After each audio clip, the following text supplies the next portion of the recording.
Yeah, but I'm back in the saddle, ready to go. We have a good show lined up today. I have a special guest, Brandon Scoop B. Robinson. He is, as I like to refer to him, the hardest working man in sports business. He hosts his own radio show, and then he does something else where, separate from the radio show, where he interviews people.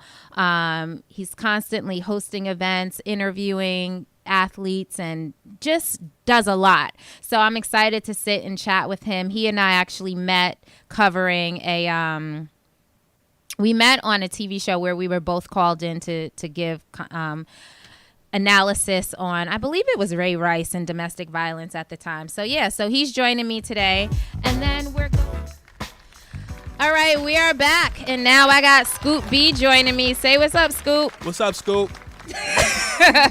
What's going on, everybody? It's good to be here. Me and you, we go back like 2 years ago? Yeah, we met about 2 years ago at Arise TV, RIP Arise TV. I think we met on That's the praying emoji. I think we met on, I think we were doing a Ray Rice segment. Yes.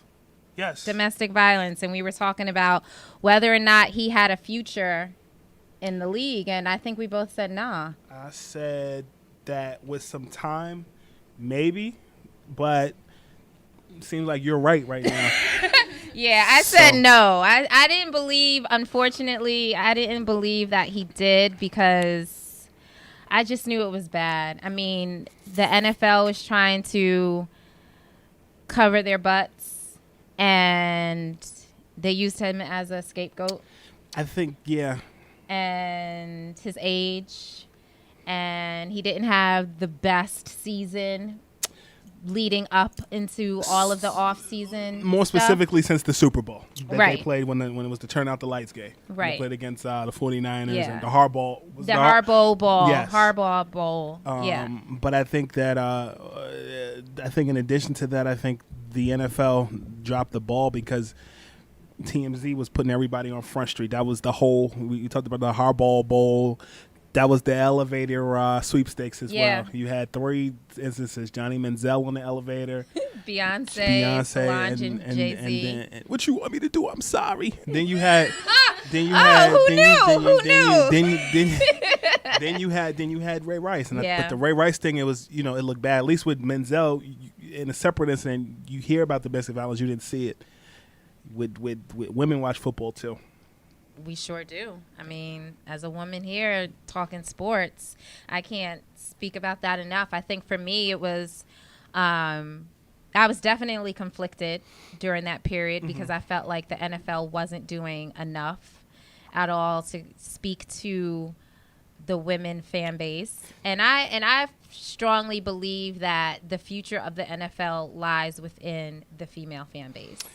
I would wholeheartedly agree with you on that. I think obviously, Brown and Scoop is the show that I host. But in addition to that, I also do a separate initiative called Scoopy Radio. And one of the things that we focus on, me and my producer, Manny, we focus on highlighting women because women are consumers. And my thing is, women do make the world go around because they control what the men like and don't like. And I think that we control the purse. Meaning the wallet. I mean, it's in your wallet. Yeah. Sure. So I think, women do watch sports. Women are consumers just as much as men are. And I believe that women and I think people of color, they control the spending power. Yep. But I think when it comes to being loyal and people being, consistent in buying, I think people that are not, more of a fan base, you have others who pay, but women definitely are big consumers. Yeah, I mean, and if you think about also women as mothers, we decide, I mean, I'm not a mother, so I'm just generalizing and speaking from a woman's perspective, but we decide what jerseys our kids will wear. Mm-hmm. We're the ones buying jerseys for our husbands for holidays. Mm-hmm. So, yeah, I think that the NFL has to be more conscientious of how they speak to us as an audience because we don't want to feel pandered to. We don't want to feel marginalized. We don't want to feel disenfranchised. We want to feel valued. Yeah. And so when they, had this the response to the Ray Rice thing and just domestic violence in general and Greg Hardy. And I mean, and to be fair, it's not just with the NFL, because I think that the MLB, you know, with Chapman on the Yankees and then Jose Reyes and and the Mets, like it's something that these leagues need to figure out how to get a hold of. In the NBA too. We actually on Brown the Scoop tonight, we're talking with Matt Barnes. Oh, okay. I think the NBA was they were swift in how they handled the Matt Barnes, Derek Fisher fiasco. I just think domestic violence is something, I think, because they're people of influence, they have money, we sweep under the rug. Yeah, for sure. And I think that, and it's long been something that is like, oh, that's between them. You know, that's something that's behind closed doors between that man and that woman and that couple, and that doesn't have anything to do with us. And so we've been, as a public, guilty of also just kind of like turning a blind eye to it. But with the Ray Rice incident, when that videotape came out, that's something that you cannot unsee. You know? So yeah, we kind of went we need to cut it off track here. Yes, let's move on. All right, so my top 3 for the week are, I want to start out with Von Miller and Mo Wilkerson. Show me the money. There we go. So both guys, both defensive players, were signed to a franchise tag. Both were like, nah, we're not having this. You need to pay us. I am a Jets fan, so I honestly didn't tell know. with the green. There we always repping the green. And you got the Jamba Juice right there. I'm weird. I was like green and green. I personally didn't know if we would be able to get a deal done with Mo this season. I was hoping that we would be able to, because he's more than deserving of it. And it just also, and like before you walked in, I was just saying, giving my reasons for why I do not enjoy the franchise tag as a fan, and just thinking about players getting paid. So I'm happy that the Jets were able to get that done, and the way that they structured the deal, it seems like it's opening up between $7 and $8 million in cap space. So hopefully we can now go out and sign Fitzpatrick, because Lord knows we need him, because I'm just not comfortable going into the Jets season with Geno. Absolutely not. Yeah, I think if you had my co-host Jake Brown in here from Brown and Scoop, you and him will go back and forth. He likes Geno, but he likes Fitzpatrick because he's a game manager, almost like the quarterback with the Chiefs, Alex Smith. Alex Smith, I think, obviously was the odd man out when Kaepernick took over as the quarterback for the 49ers. But the thing that Alex Smith has is playing in a West Coast offense under Andy Reid, where he basically has to manage the game. He doesn't have to throw flashy passes, and he has a good running game that benefits him too. And that's the thing with Geno, is that Geno is just not that cerebral. He doesn't have the athleticism to make up for his non-cerebral. You don't think so? No, he doesn't. No, he makes poor decisions. It's like, can he throw the long ball? Yeah, but who's he gonna throw it to? In what situations is he going to choose to throw it? When it comes to him deciding when to run or when to just throw it away or whatever, he always chooses the wrong time. See, I think he has the athleticism. I think the in-game management is lacking as far as the cerebral, but I think that there's a couple of things that I'm not pro or anti Geno. I'm more of along the lines of who will fit. I think in that Rex Ryan offense, he benefited somewhat early on, but I think when he also benefited because Mark Sanchez got hurt. Right, and I don't even think he benefited, really. I mean, he benefited in the chance of getting an opportunity, but he didn't necessarily take advantage of it. Because even though last season he would have been the starting quarterback if he didn't get punched in the jaw, I don't think that. But that was bad. That was bad business too. How that all went down. But I don't think that he would have finished the season as starting quarterback. I think he would have probably lost his job. Hey, Facebook Live. I think that that at the end of the day, I think Fitzpatrick benefited from being right place, right time, and I think a new coach. I think his coaching philosophies are a lot different than Rex's, and in the right offense. And the right offense. And he also benefited. You can't deny this. He also benefited from having Brandon Marshall and Eric Decker, and that's something that, being fair to Geno, didn't have. Brandon Marshall, the first couple weeks of the season. Remember that game against Cleveland? Which. It was early. I think it was like the open. I think it was like within the first 2 weeks.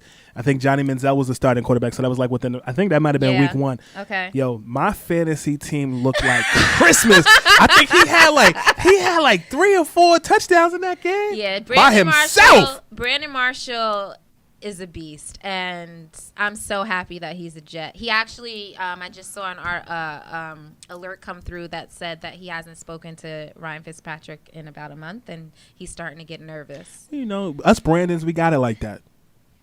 I'm kidding. Right. I'm kidding. But go ahead. I'm sorry. So, what did you think about Von Miller's deal?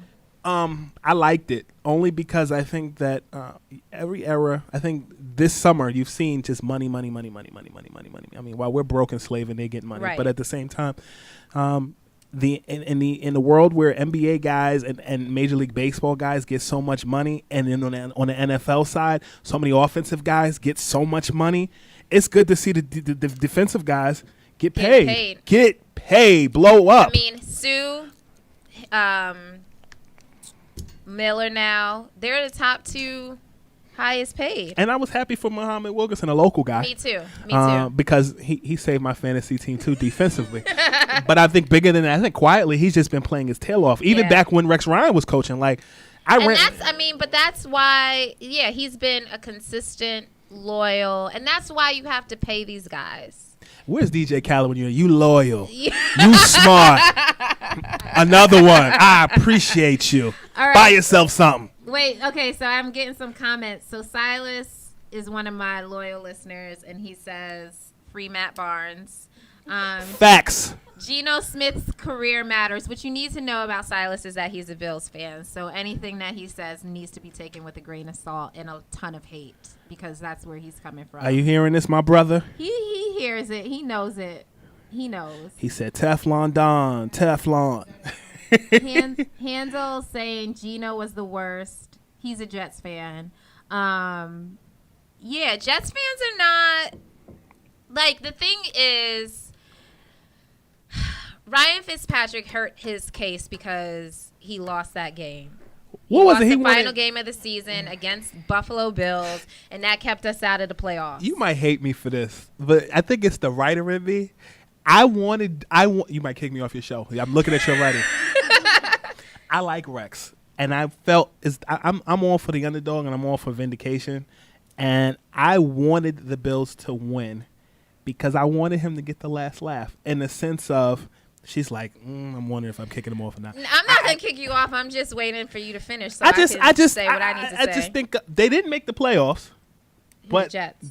Nor the Bills. Nor the Bills. But I think in a game that didn't matter, I was happy for Rex. In the case of Fitzpatrick, I think that man was hot. I think he was hot all year. Yeah, he cost them that one game, but when you look at the overall picture, that's the game that you need to show up in. Okay, so in the last game of the season, would you have trusted Geno or would you have trusted Fitzpatrick to lead your team? I would have trusted Fitzpatrick to lead the team, but you can't go throwing it away like that. He had how many interceptions in that game? Like at least 2? It was 2 or 3. And like they were it seemed like we're both wrong. And they're costly. She's Googling, but I think that for me, if I was a general manager of the Jets and I wanted to put an investment in good faith. And then we also couldn't stop their receiver. Who is it, Sammy Watkins? Yeah, but they did win some games they weren't supposed to win. That Giants game, they who, the Jets? Yeah, they won that game. Yeah. I mean, that's the Jets' way, though. The Jets always win games that we shouldn't be winning. We'll compromise. I said 2 or 3. She said 2. You said 4. It's all good. Either way, Fitzpatrick turned the ball over at times he shouldn't. There are times you shouldn't. Silas says he likes you just because you bigged up the Bills and Rex Ryan. Facts.com, my G. Facts.com. No, but I think what I was saying was being a general manager of a team. Me personally, I would invest in Fitzpatrick in the instance of good faith that if we're going to give you this money, you have to perform. And I would have made that contract more incentive laden. If I'm not mistaken, yeah, absolutely. I would have made it more incentive. I would have guaranteed some, but made it very incentive laden to make him want to earn that money. But he doesn't want. Well, first of all, how old is he now? Like 35, He's maybe even older. Kurt Warner was almost 40 when he won a Super Bowl. I agree, but Ryan Fitzpatrick has, he itches the bed when it matters most. And then after the Bills paid him, what happened after the Bills paid him? He didn't live up to that contract. Yeah. So he has a reputation of getting paid and not living up to the contract. And that's what the risk is. So if you are the owner or the general manager of the Jets, what do you offer him? I think he should have gotten about 8. Okay. If he wants 13, 15, he's bugging. He doesn't deserve that kind of money. Can I just have 2? Can we? I'm saying. But yeah, if I was the Jets, I would have offered him about 8. Sure. So what did you think about Von Miller's deal? Pay that man. Yeah, I agree with that. I think I just think right now how in the NBA the point guard position is at a premium. Yep. I think in the NFL you're seeing D tackles, D ends, and corners getting paid. They're at a premium, and I think that's just the way the industry goes as far as certain key positions. I think even with a guy like Kevin Durant, obviously you were talking about that in the last segment. I walked in going or committing to or signing with the Golden State Warriors. I think that swingman position is at a premium. So I think certain premium positions is what you need. You need a defender to stop the likes of Cam Newton, who was this almost in a lot of respects the standard. Aaron Rodgers, the standard. So. And here we are. These are 2 prime examples. Whereas we were just talking about Ryan Fitzpatrick and him not stepping up in the game that mattered most in last season, and the Broncos and the Panthers in the Super Bowl. Offensively, the Broncos had nothing going for them because Peyton Manning doesn't have anything anymore. Tim Duncan of the NFL. And it was no Timmy D disrespect here. None. I will never. I was making a comparison. That was like low key disrespect. Wow. Because you can't. No Tim Duncan shade ever. No, I wasn't shading. What I was saying was I think there are certain times where guys are so great they need their own. They didn't need a retirement tour. Oh, that's what I was. Sense. That's what I was saying. Okay. I wouldn't play Tim. I thought you meant okay. Nah. Okay. I have the greatest amount of respect for Tim Duncan. 19-year veteran, 5 championships, 1 championships in 3 different eras. I respect that man. 19 straight playoff appearsappearances. Yeah. So Okay. No, all right. So we're on the same page with that. I can clear my name now? Yeah, you're good now. I can clear my name. You're Thank good. you. Hallelujah. Hey. So, I thought you were saying he didn't contribute, but it wasn't like they went out and won the NBA championship and he basically coasted and let everybody else carry him. I'm going to tell you something. The same way like how Peyton Manning went out. Because that's what happened with Peyton Manning. I feel like Bernie Mac. I'm going to tell you something. No, I pinned a piece for CBSSportsRadio.com a while ago, and actually CBS Local Sports, and I wrote about Greg Popovich. I interviewed him, and we just talked about legacy. You interviewed Pop? Yeah. Were you nervous? No, I made him laugh too.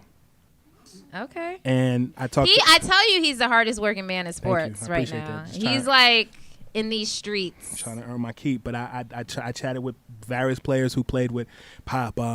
Speedy Claxton, Samaki Walker, David Robinson's son. I talked to the super Spurs fan, Spurs Jesus, they call him. He's actually his stickers on my nice. computer. But just talked about Pop, and the one thing that I talked about with him was just Duncan and riding off in the sunset, because I feel like a lot of people were enamored with that this year, particularly with Kobe Bryant walking out on his retirement tour, but then Duncan quietly doing it, and then you had guys like Peyton Manning, who you kind of knew. And so I feel like there is a parallel between Peyton and Tim Duncan leaving that way. However, Peyton's situation was different because the sexual assault allegations came back up, and then there was the doping allegations that surfaced towards the end of the season. So it was like he needed to quietly disappear. Sure, but what I was saying was basically at just face value, just as those guys that are people just have that they're great type of thing, I think, and they didn't need a ton of fanfare.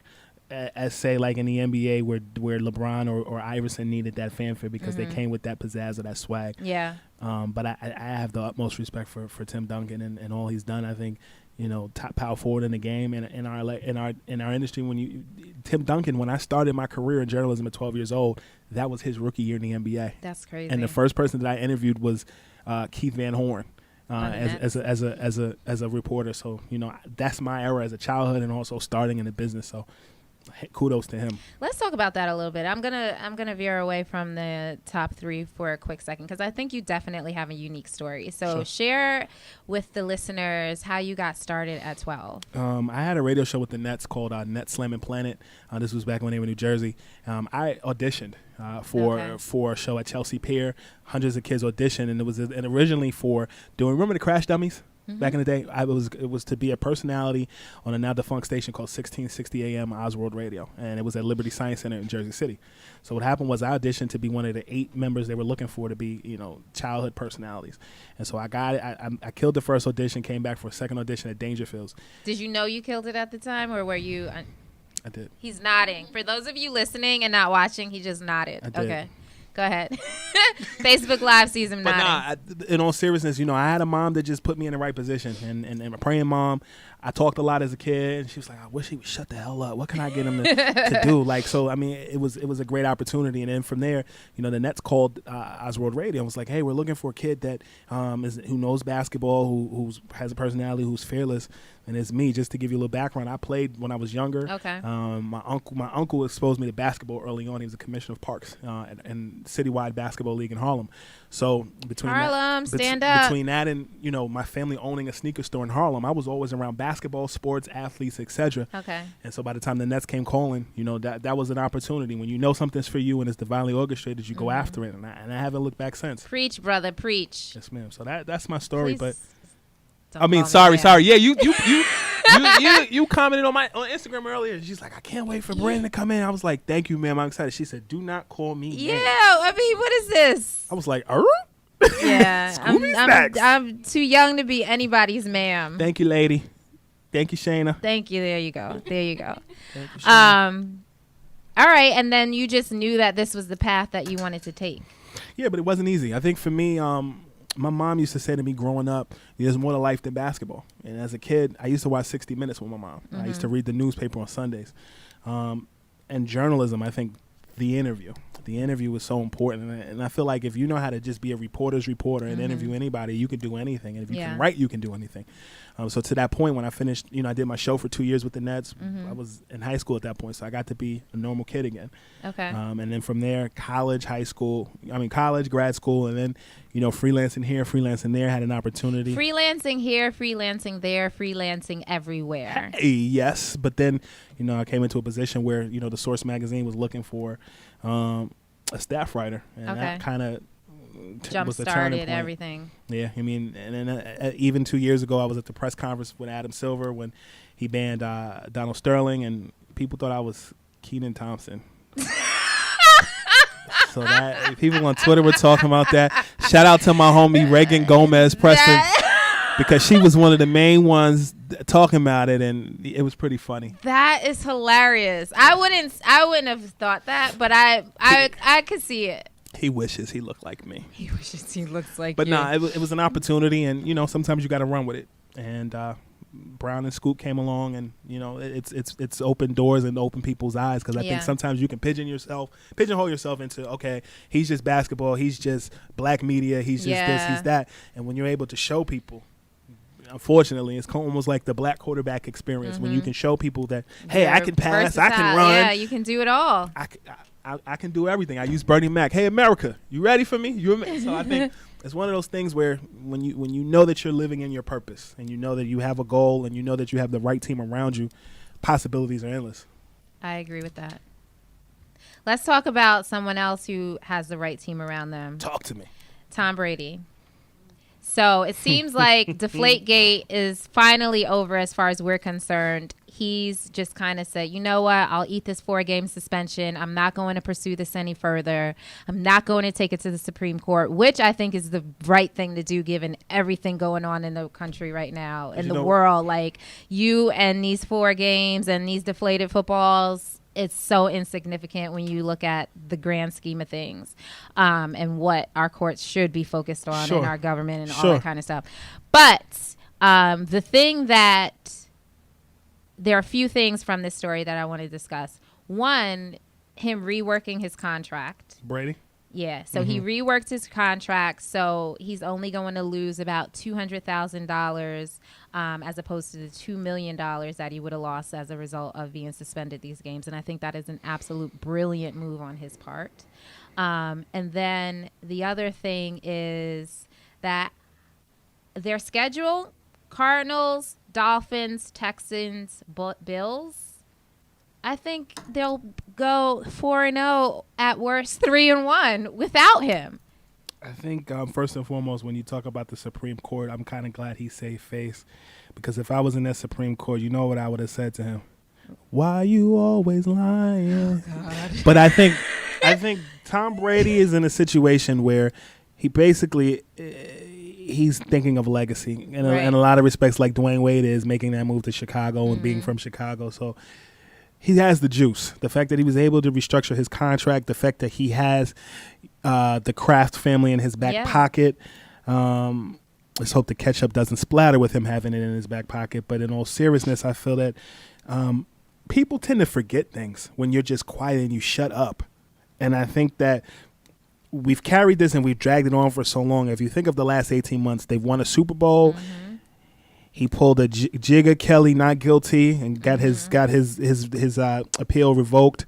And then he ends up still having to serve that 4-game suspension. He's blessed. Yeah. And so I think that when you're quiet and you sit down, people tend to forget. And when you show a little humility, people tend to be forgiving, because you've come across as very arrogant in your approach that, you know, Goodell can't touch you. And the thing, too, is like, I don't know which empire is worse, the empire of the Patriots, and you know how a lot of people dislike the Patriots and they win all the time. Exactly.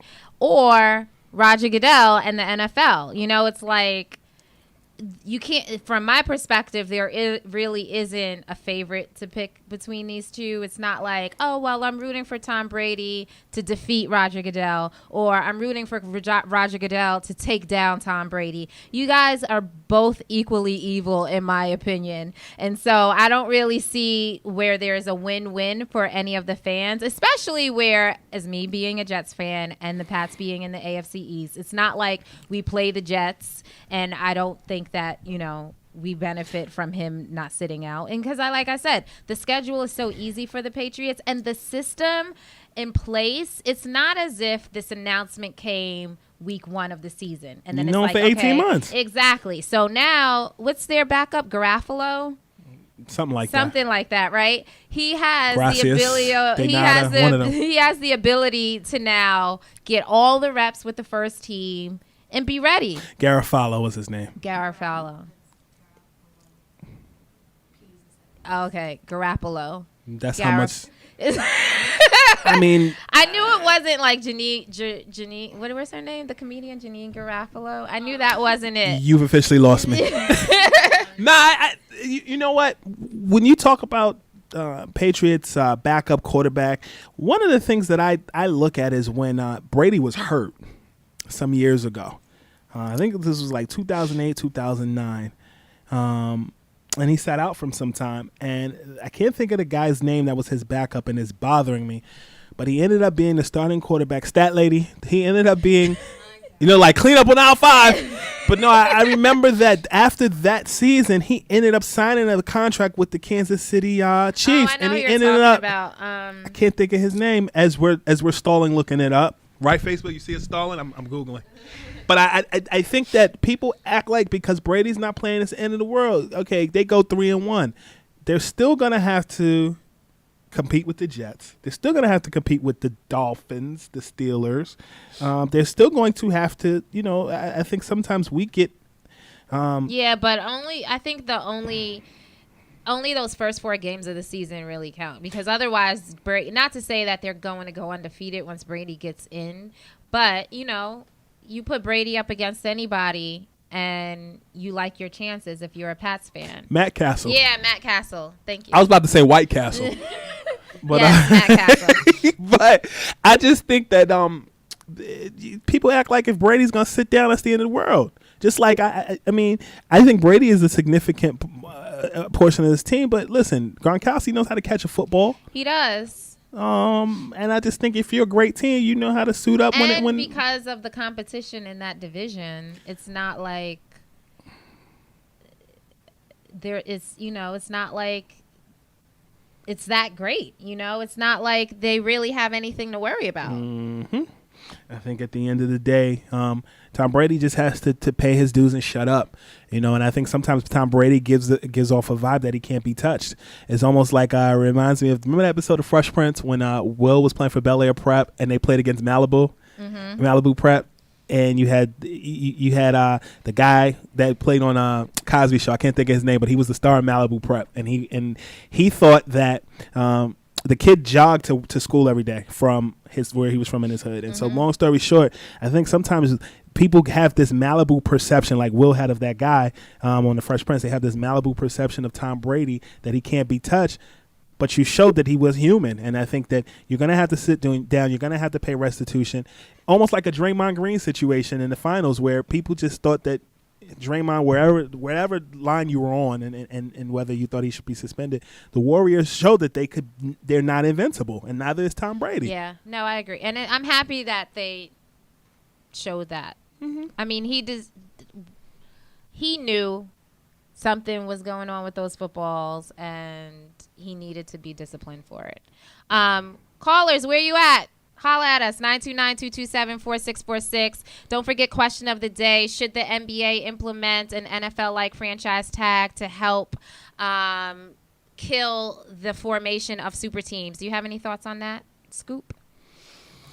Well, let me first say that I think that it's so interesting that people are up in arms with Kevin Durant and the way that he chose to handle his free agency, but people get amnesia as it relates to LeBron James. But even though people were hard on LeBron James, you got to credit a guy in baseball, in Curt Flood, who made it possible for guys to tackle their free agency on their terms. I think in our generation, we are very big on brands, our future, our legacy earlier on, and we learn from guys like Patrick Ewing, Charles Barkley, John Stockton, Jeff Hornacek, et cetera, et cetera. Right. To that point, I think that the NBA has done enough with the salary cap in the past. I think that the NBA has done a lot with kind of not meddling. I think when Chris Paul was originally traded to the Lakers, but it was because it was dual ownership, because I think the Hornets at the time were owned by the NBA. But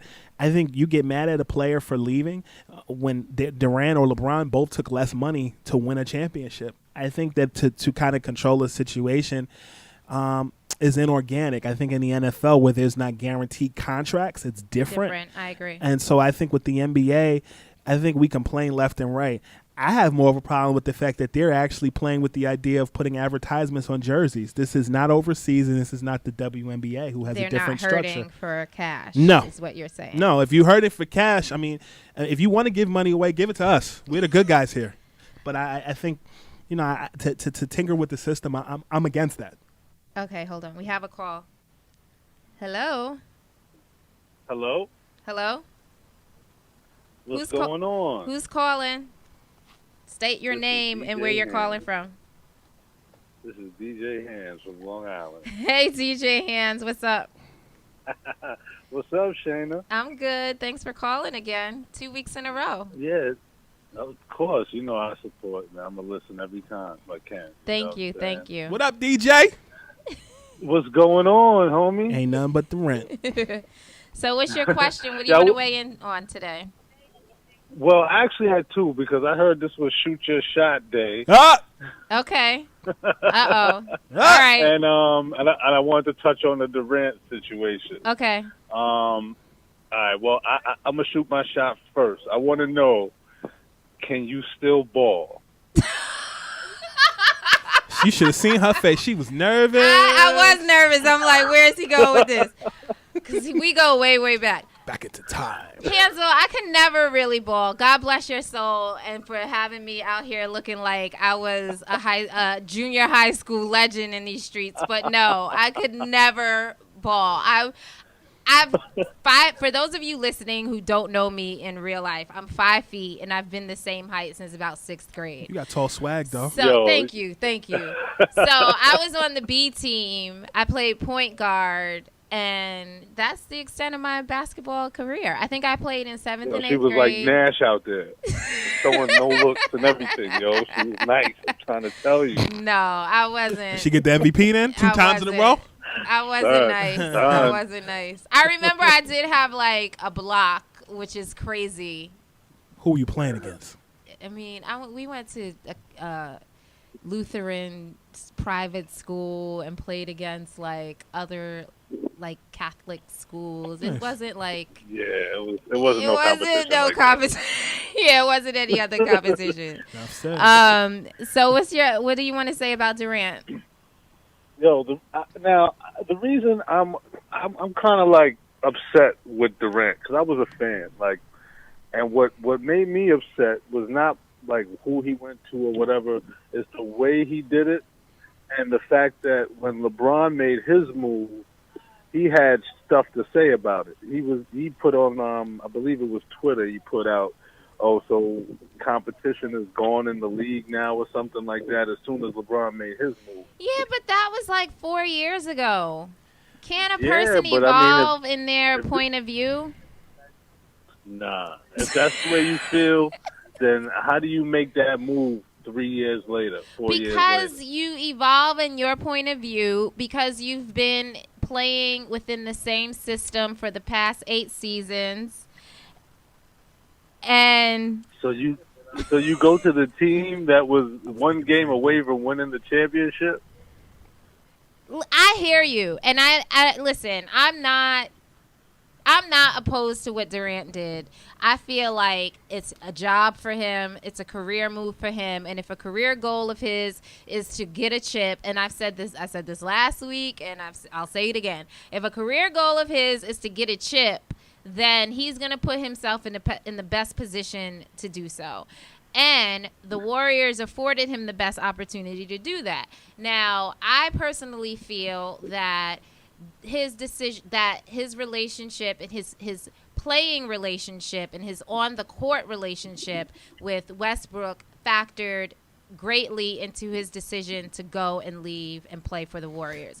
I think that after playing with Westbrook for 8 seasons, getting so close this year, up 3 games to 1, and just kind of like the bottom falling out, he realized like, it's just not going to get done. Can I say something? Well, the bottom fell out because of him. Yeah, he had turnovers, but I feel like he just needed a change. I think OKC, if you look at their season overall this year, they had some holes. Yeah. Big time. I think even when, coming from the Nets organization myself, watching them as they tried to stopgap and replace James Harden, it reminded me a lot of when the Nets were trying to replace getting rid of Kenyon Martin with Vince Carter.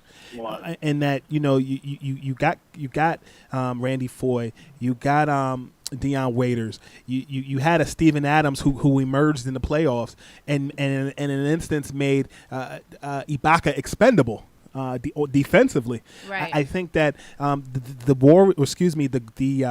OKC Thunder caught Golden State at the right time. Remember, even when they played, there was one game I think they blew them out.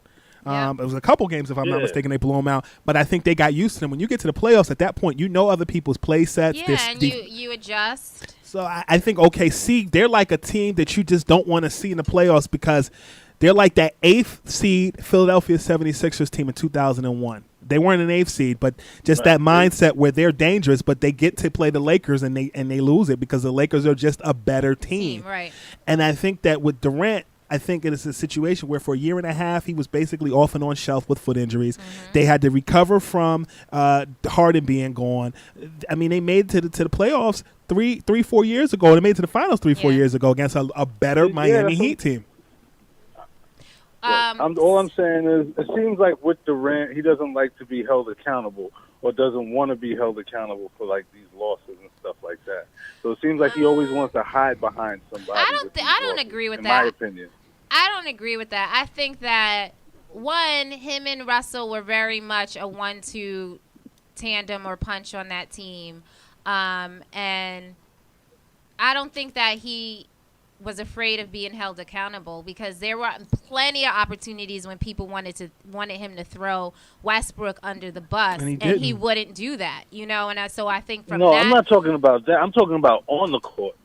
Like they're better by themselves. You know what I'm saying? Like, I don't know. At some point, you need to be a leader. I think, and at some point, you need to like own it. Like, this is my team. I don't care what anybody else is doing. This is my team, and I don't think he wants to do that. I respect your point of view. That's why I think he made that move. I respect your point of view, but I also think that there's a difference between fan speak and what actually goes on in the locker room and the player. I think sometimes that's true. I think sometimes people hold players to unrealistic expectations, and then if they were put in that same situation, I think it's different because we don't know what everything is said in the locker room, and you don't know everything that's said in the huddle. But I will take what you said and raise you this. I think that the two of them are better by themselves than they are together at this point. Sometimes when you date and you're in a relationship, sometimes you and that person can still be compatible, but it's just time to move on. And I think sometimes you're not, to use a relationship, I know this is a woman's show, sometimes the woman or the man you're with is preparing you for the relationship you're supposed to be in. And I think OKC did that for him. I think for them to put peacemake and put a tape on the fact that they didn't have Scott Brooks, they had to replace him with a new coach that was inexperienced in the NBA, the fact that they made it to the conference finals with a dollar and a dream, I think this is as far as they can go. And they replaced Serge Ibaka. They traded him and got the guy from Orlando. To me, that says they folded. But people thought that was an upgrade for the team and a piece that would help. That's what I'm saying. That keep was Durant there, like and I was like, a better move. Yeah. So hold on. So Silas commented online, and he said, "I love that idea because one player can change the outcome of a game, season, direction for a franchise. If Anthony Davis leaves NO, that franchise is finished for a long time." Then he goes on to say, shooting guard was a huge hole and wing talent off the bench in regard to OKC. In regards to OKC, I honestly think they really need a point guard, and Russell Westbrook should be moved to the 2. He's a 2. And I think that would solve most of their problems. Definitely. I think most people would agree with that. Yeah. Yeah. So that's So my last point for my top 3 is Knicks related. I've been seeing a lot of headlines over the past weekend about the Knicks playing together, Derrick Rose and KP playing together, and Brandon Jennings and this and that and blah, blah, blah. As Knicks fans, should we even care about this? Nope. I just want to see him play on the court. I think the Knicks are a 35-41 win team this season. That's it? Exactly. That's all you're giving us? I think sometimes maybe a little more. I think New York gets excited whenever we bring new pieces. Like, to me, the way that Knicks fans are excited about all of these guys coming in reminds me of Steve Francis being traded from Orlando to the Knicks. Yeah, I mean, the list goes on and on. Steve Francis, Stephon Marbury, Amari Stoudemire. I mean, it goes on and on. At least Amari did something until Carmelo got here. I think the Amari. Oh, we don't even want to go there. All right, Hansel, thanks for calling. I love you anyway. Yeah, we gotta say goodbye because I don't need to hear this right now. Thanks for calling. Nah, for real. Thanks, Hansel. We finish on Twitter. Later. All right, thanks. So the number is 929-227-4646 if anyone else wants to jump on the line and holler at me and Scoop B. We're here. So, I mean, I like the idea that they are formulating some type of chemistry and, because that's very important. But at the same time, it's like miss me with all of this. Like, I've been here before. I've seen this story before. I know how this ends, and I just wanted to have a different ending this time. I think the Knicks, to me, had the opportunity to do what the OKC Thunder did. They built young. When you look at that team before the Carmelo Anthony trade, you had Danilo Gallinari, you had Wilson Chandler, you had Nate Robinson, you had D'Antoni coach. I think that was the wrong coach for that team. Yeah. But I think you had something. I think he's the wrong coach for most teams, unless they're the Phoenix Suns. Exactly. From a decade ago, but with Steve Nash at point. Mm-hmm. I think I had Danilo on our show some months ago, and I asked him, do you ever like reflect on that Knicks team, what they could have been had that trade not happened? He said, me and Amari talk all the time, and we discuss like what would have happened if. Well, they got to let that go.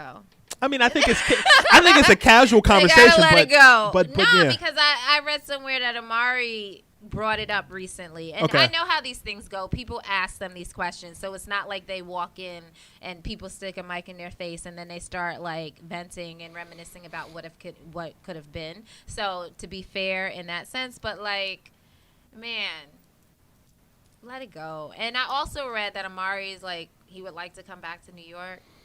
Bruh. I think the ship has sailed at this point. He should consider following in the footsteps of Duncan and I don't think you can compare Duncan and Kobe to Amari, but more like I think that's what I'm saying. His legacy is a less banged up Antonio McDyess. Yeah. And I'm not trying to play him when I say that, but I feel I mean, and even when I remember when the Knicks got Antonio McDyess, and it was like his knees, like this is a risky acquisition because of his injury history. A guy that was a high flyer. Yeah. And then had to result to, I think he ended up playing for a championship team. He played for the Spurs briefly. He became a post guy that was basically like almost like a Brandon Bass, if you will. Okay. But I think that Amari has been able to expand his career because I think playing in a system like Dallas allowed him to do that as well as the Miami Heat. But I did like Amari when he first came to the Knicks. I mean, the pick and roll was beautiful to watch. And then, once Melo came, that just kind of sent us in a different direction. And when Melo was hurt and Jeremy Lin played, welcome back to New York, Jeremy Lin kind of revived Amari's role a little bit while Melo was out. But, at that point, he gave him the keys to the city. Yep. Yeah, it was Melo's team at that point. Mm-hmm. So I think, as far as the Knicks, I think Brandon Jennings has something to prove this year. A guy I've watched and covered since he was in high school at Oak Hill Academy, and I like his game. I want to see him. His game a lot too. To I think I think he's going to be exciting because he could be starting on other teams in the league. That's the kind of talent that he has and the potential. I think he and Scott Skiles were too much alike, and early in his career they were combative. They just bumped heads. And then I think he was his coach again in Orlando, and I think they had pieced it up almost kind of like a Devin Harris situation where he played under Avery Johnson in Dallas, and then when he came to the Nets, same type of situation. They just bumped heads because he's a point guard, and Skiles was too. But I think Hornacek and Jennings will be a very interesting dynamic. I didn't really follow Hornacek when he was coaching the Suns, just for obvious reasons, geographic, whatever. But what I've seen from him so far in the limited exposure that he's had to the media since being named Knicks coaches, I just like his disposition. I like his demeanor. I think he's going to be good for this team. I don't feel like I look at Derek Fisher, and obviously he had a lot of other things going on that distracted him. Yeah, so the experience is one thing. But then even aside from, the Matt Barnes thing, he was going through, a really nasty divorce while he was also here trying to coach in his first season. It was just a lot, and so I just think that his attention was too divided and he couldn't focus. And then obviously the pressure of it being in New York, coaching under Phil Jackson, who also had his own amount of pressure to contend with. So I think it was just a lot for him to manage, and he didn't do well at it. But with Hornacek, he knows he has an identity already. And I feel like as a coach, right? And so that confidence that he brings will certainly do him a world of good here in New York. I think you're right. I will add that I actually followed Hornacek's. I'm a nerd when it comes to basketball, but I followed Hornacek's career back to when he was a Philadelphia 76er, and he played for the Jazz as well. The guy that would communicate with his family at the free throw line. You remember that, by rubbing his face? Yeah. That's where Jason Kidd got the blowing kiss tribute from. But an efficient free throw shooter. I remember talking to Sam Cassell one time. Sam Cassell took Hornacek's stroke approach to shooting from he took it from Jeff Hornacek, a guy that he followed. So I've got a chance to know Jeff over the years, and even when he was an assistant with the Utah Jazz back in 2012 when I was covering the Nets. I like his demeanor. I like his approach to the game. And I think one thing that I like about him as head coach of the Knicks is the fact that you need a guy that can be firm in that whole triangle thing, because I think people just go overboard with it in the sense of when you look at the triangle set, people are following. I was horrible at geometry in high school, but I feel like people just go overboard. I believe that he's a guy that can. There's 3 points, right? Oh, that I do know. I know that much, but I think that Hornacek is more of a flex offense type of guy, right? And more of a guy standing on the perimeter and score, but also he's a guy that you can feed the inside. He coached the Morris twins, and I think that a guy whose team and as a player played against Phil Jackson's Chicago Bulls when he was a Utah Jazz. He knows what to expect from Phil, and I think he has the gall to stand up to Dolan. I think we pay so much attention to the triangle. These guys ain't running no triangle. No, they're not. You're not talking about a championship caliber team like the Lakers were when Phil coached and when the Bulls were when Phil coached them. You're talking about a rebuilding team that has a 31, 32-year-old Carmelo Anthony, who I have a good relationship with, but let's be honest. You're looking to rebuild while you still have a star on your team. So, Hornacek coming in, I hope it's for the long haul. Well, Phil admitted that, he had a conversation with Melo, and Melo was basically like, yo, I am 31, 32. I do have these injuries, and the window of my opportunity is closing. Let's make something happen now. Stevie Wonder could see that. Exactly. And so that was the impetus behind Phil Jackson pulling a 180 and saying, like, okay, we need to construct like a win now team versus just trying this whole rebuilding thing. And I mean, that was huge because Phil seemed very, very just kind of like rigid in his approach and saying, like, I want the triangle and I only want my guys that I have a relationship with as the coach, and this, and this. And he's relaxed his approach and kind of shifted his mindset for the better. Maybe he got some potassium. Maybe had some bananas and relaxed. Maybe. But I think so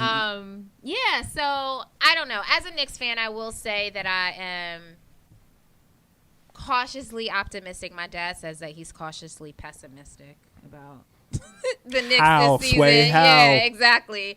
But I'm cautiously optimistic about the Knicks. I'm excited to see what we're able to do, and just as when I look around the league in general, and just all the different new faces in new places that have occurred, that excites me. It's particularly in the East. I think that's going to make things a lot interesting. The West is a wild, wild West for real. Yeah, it is. All right, so let's get into, because I want to get into my power recap. I didn't even tell you guys that I'm doing a power recap. It's back. Last season I did it, and this season is back. Last night was the season premiere, so I want to get into the power recap. But before we do, I want to get into Craig Allen's shoot your shot questions. One is, will Tim Duncan keep a fresh shape up now that he's retired? I think that's hilarious, but I think everyone knows the answer to that. What's the answer? No, hell no. If Tim Duncan, I knew I liked you, girl. If Tim Duncan played 4 nights a week and didn't care about getting the shape up when he was playing in front of millions of people, why is he all of a sudden going to care about keeping a fresh cut when nobody's going to see him? So I take that question and raise you this. Now that Kevin Durant is a member of the Golden State Warriors, will he keep a fresh line now he's in the Bay? I mean, not if he's hanging around Steph Curry, because Steph don't keep a fresh line. I gotta either. go. He's executing his light skin privilege. Okay. All right. But no, I think in all seriousness, I think Duncan is so crazy to see him get a line like my man had like the fresh Mr. T Mohawk kit all the way around. He's just missing the gangster dough. I was like, yo, when Tim start getting fresh? But that also makes me think of Kawhi Leonard, who there you go. His braids, man. I need him to. He got them Udonis Haslam Messi braids. Oh my God! So Craig Allen is saying, Durant got that roots hair texture. Stop it! Stop! See, so for those of you listening, Craig Allen hosts Phoenix Soul, I believe is the name of the show. The Phoenix Soul Show here on FLO Empire Radio at 6 o'clock. So if you want more of his hilarious takes, tune in to the Phoenix Soul Show at 6 p.m. Here on Mondays. And then the other question he tweeted in is, does Portland's Damian Lillard really need to drop a hip-hop album? Can he just stick to playing ball? I mean, hey, why not? First of all, I think that Lillard has the most skills out of any NBA athlete who also raps. So I'm not mad at that. Like, if it's not taken away from your balling, like, do your thing. I'm partial because he worked with my guy Jalil Beats. Yeah. Yeah, Jalil is that dude. But to see Damian Lillard appear on Sway rapping, to see him do a video, or and he's not the only guy on the team that can rap. Mason Plumlee did a little something too last summer. But he's not on the same level as Damian. But I wouldn't think he would be. But I think that hi Facebook Live. But I think that Damian is the truth. Why can't he rap? I think we've just been spoiled with guys like Shaq who rap with Biggie. Or Kobe, who thought he could rap. That's exactly what I was going to say. Or Iverson, or Lamar Odom, or who else? No, Shumpert. I think Shumpert is okay. Shumpert's okay. I ain't see it. No? No. So I thought Shumpert. You've never heard, or are you saying that you've heard it and you didn't see it? I've seen never nothing. Heard. Seen or heard nothing. Okay. No, Shumpert has some skills. Does he? Yeah, Shumpert has. I gotta check that out. Yeah. I was laughing when I was at in Toronto All-Star Weekend, and when Kobe sat down at the end, every team has an in-house DJ. Right. So when he sat and waved and said his wave to the crowd, says farewells. The DJ played a 30-second clip of one of Kobe's songs. So all you heard was din din din din din din din din din. So I saw a couple. That's hilarious. So I'm a bridge between sports and hip hop. Right. I looked at a guy that I know that's a hip hop writer. I looked at him. He looked at me. We were the only two that got noticed. it. That's and I was dope. like, that was kind of cool. So cool. how did Kobe react? He grinned. Oh, did he got it. He got it. I would hope so. If nobody else knows his songs, he should know his songs. But they were bad. I know. They were bad. Yeah. At least that didn't kill his legacy. See, and if that's the thing, like if Kobe can rap and it didn't hurt his legacy as an athlete, then there's no reason why Damian Lillard shouldn't be able to put out an album, especially when he actually has skills. But looking back on it, why was it that, remember Iverson took heat for dropping that Jules, or almost dropping that Jules album? Yeah. Iverson could flow. Can he? He could. This was back when we were like 2000, 2001. He had an unreleased album. Because didn't the NBA kill that? I think Iverson came at, I feel like he had a target on his back because he was the first. That was when he was like public enemy number one. Michael Eric Dyson said that Allen Iverson was Tupac with a basketball. And so he was public enemy number one. Yeah. And I think that now what he did is now accepted, almost like he carried the burden of representation. Yep. He did. So Silas just said the same thing. If Kobe can drop an album, let Lillard live. That's a tongue twister. Can I live? Yeah, I agree, Silas. Yes. So Craig, we're gonna. Well, I don't know if. Yeah, because the way you framed it seemed like you were anti Lillard's album, but we're all here and we're not mad at it. We're not mad at Lillard dropping an album. All right, Scoop B, you want to leave the people with anything before you head out of here? No, I'm happy for you. You doing your thing. I've been watching you from afar. Thank you. And I just want to tell you, you're the man. I like Empire Radio, and I like. I'm the man. Did I pull it off this time? I don't know about that. You gotta let me. Can I live? I don't know. But I'm happy to be here. I'm glad that you brought me on, and we got to get you on Around the Scoop as well. Yeah, let's do it. Let's get it. You heard it here, people. Yes, ma'am. I mean, it's a habit. Shana. Yes, Shanaa Renee. Shana. So Craig hollered back and he said, I still rather cop a Nick Cannon double CD over Damian. You couldn't go with the Sammy? Ooh. I like the way. Oh, my gosh. Nick Cannon, though. All right, we're going to say goodbye to Scoop. Give us a second.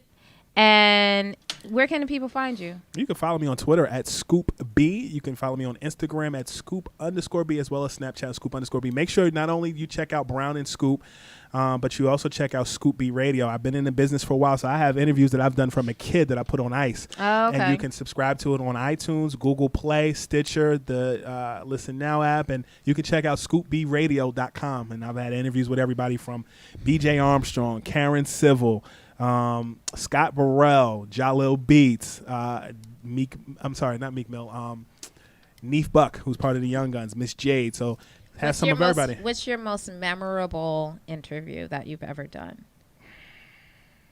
Dang, you put me on the spot. The most memorable interview that I ever did, one of them I think was Jalil, just because we had that connection. I lived in Philly for 5 years, so that I think was memorable.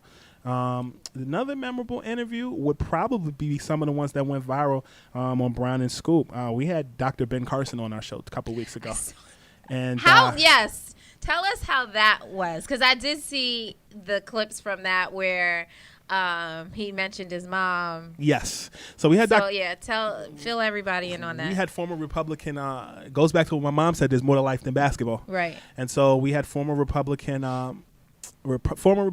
hopeful, presidential hopeful, Dr. Ben Carson, neurosurgeon on, and I read his book as a kid. Okay. And so I asked him a question. My mom texted me, ask him this, ask him that. So I'm reading the text message, and I asked Dr. Carson, if your mom was still alive, what would she say about all of, I guess, the success that you've had, blah, blah, blah. He goes, well, my mother's still alive, right? Ooh. So then I kind of clean it up. Then he goes, and if she has I think he said she has Alzheimer's. So she doesn't remember everything that's going on, but if she did, she might take guns out and shoot reporters who had negative things to say about me. I was like, yeah.